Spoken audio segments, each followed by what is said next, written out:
More information can be found on the Edge's homepage. Just look for the link "We are looking for Edge correspondence" just under the main media player at www.theedgeam.com. Please note that the role of correspondent is not guaranteed, and it also depends on your willingness to communicate with a wide variety of people who have varied experiences and beliefs, which may not be similar to your own experiences and beliefs. As a correspondent, you will be an essential element in the Edge broadcast search for truth. Just click "We are looking for Edge correspondence" just under the main media player on the Edge's homepage at www.theedgeam.com.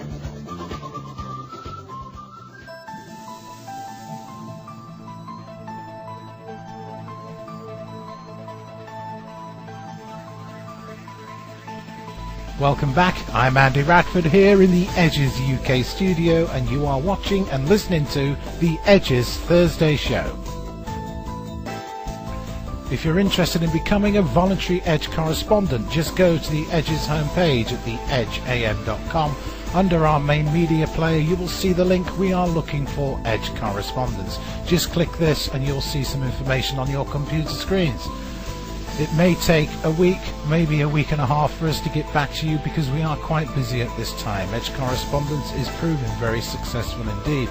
Now, if you don't want to become an Edge correspondent, you may have some skills that can help us in a voluntary capacity. You might know something about web authoring, or you might enjoy researching. But if you can think of any way you can help us here at the Edge TV broadcast, please get in touch with us here at theedgeam.com. Don't forget, the Edge Thursday show is the show for the listener, and if you have any songs, news reports, audio, written copy you want to air on Edge TV, please get in touch with us. There is a link under our main media player for this. I mentioned this last week, and Daniel mentioned it on the live show on Saturday. EBN Music is our new channel. If you are a singer-songwriter, a writer of prose, and you want to showcase your material, just get in touch with us here at theedgeam.com. We can showcase your material on Edge TV. Keep an eye out for the Edge's new political show, which will be hosted from the Edge's Asia Studios by Indie in Japan. There'll be more on this on Daniel Ott's live show this Saturday night. The Edge is growing, and it's growing with the viewer and listener in mind. Over the past few weeks, the Edge Thursday show has been covering the issue of human rights abuses in China meted out by the Chinese government. Here is some more information on the Chinese regime, which I think you may find interesting. Torture to extract confessions is commonplace in Chinese jails, though rarely filmed. China's penal system is surrounded by a wall of secrecy, but a hidden mass slaughter is being carried out. Somewhere between 3,500 and 10,000 people put to death every year. So many that China is inventing new ways of killing, mobilizing its execution system. This brochure, acquired by Sky News, reveals details of new execution buses now operating across China. Fitted with lethal injection equipment, they can deliver on-the-spot executions. But there may be another reason for them. They make it easier to remove the organs of executed prisoners. In an exclusive report earlier this year, Sky News gathered evidence linking China's execution system and its booming organ transplant industry. Filming secretly, we posed as relatives of a man needing a new liver. Doctors said they could provide a transplant with just a few weeks' notice. One reason organs are acquired so quickly, they said, is they're taken from executed prisoners. Amnesty International says the demand for transplant organs may be driving the high number of executions in China. Even by official figures, more people are executed every year in China than the rest of the world put together. The ranks of the condemned continue to grow, while calls for reform are being silenced. A mother talks to her dead son, making a Buddhist offering at his graveside. A weekly ritual for Zhang Huanzhe since her son was executed. Nie Shubin was only 20 years old when he was wrongly accused of rape and murder by the Chinese police. His mother and sister told me how he was held in jail for 3 years without being allowed to see his family once.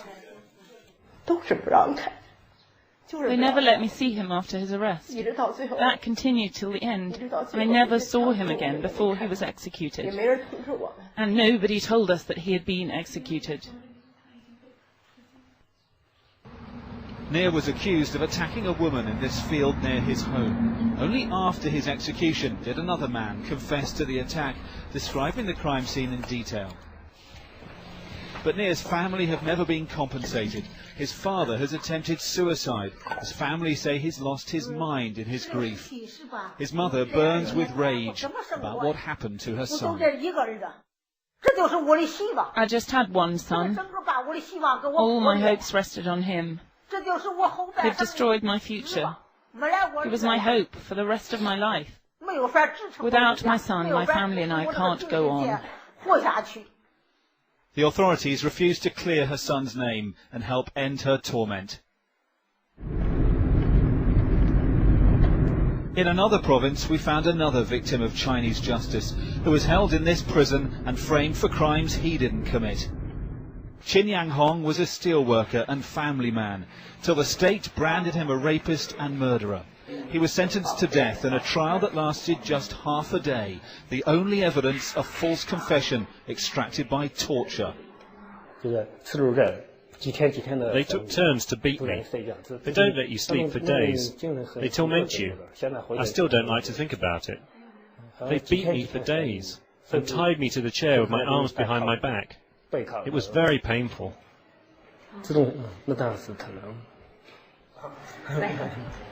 Qin narrowly avoided being executed. He was only released to his family when a serial killer confessed to his alleged crimes. Very few escape China's death row and survive to share its secrets. This is the China its government wants the world to see. In 2 years' time, it hopes the Olympics will announce China's arrival as a modern nation on the world stage. China was given the Olympics on the record, but it's continuing to execute thousands of people in a legal system that uses unfair trials and torture. Within China, few are brave enough to confront. Gao Zhisheng is a lawyer with a heart and a lot of courage. He used to defend prisoners facing the death penalty before authorities banned him from practicing. It's painful being a lawyer in China, he told me, at times struggling with his emotions as he spoke of the people he's seen go to their death. In China, defending the condemned is a futile occupation. 99.99% of those who are accused of a crime and face the death penalty are found guilty and executed. Lawyers are no use at all. In every death penalty case that I defended, all of my clients were executed. Tipped off that police were on the way, we cut short our interview. Authorities had put Gao under surveillance, with teams of undercover officers keeping watch outside his home. Uniformed police were waiting for us, and we were detained, but not for long. The man we'd been to visit hasn't been so lucky. Weeks after our interview, Gao Zhisheng was arrested without a warrant. No one, including his wife and children, have heard from him since.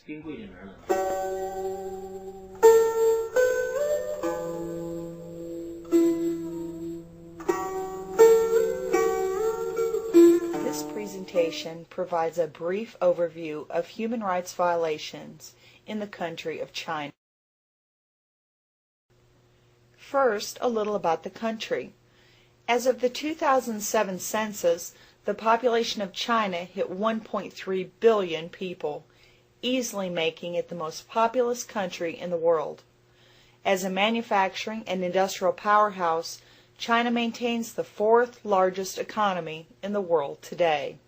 The eastern and southern coasts contain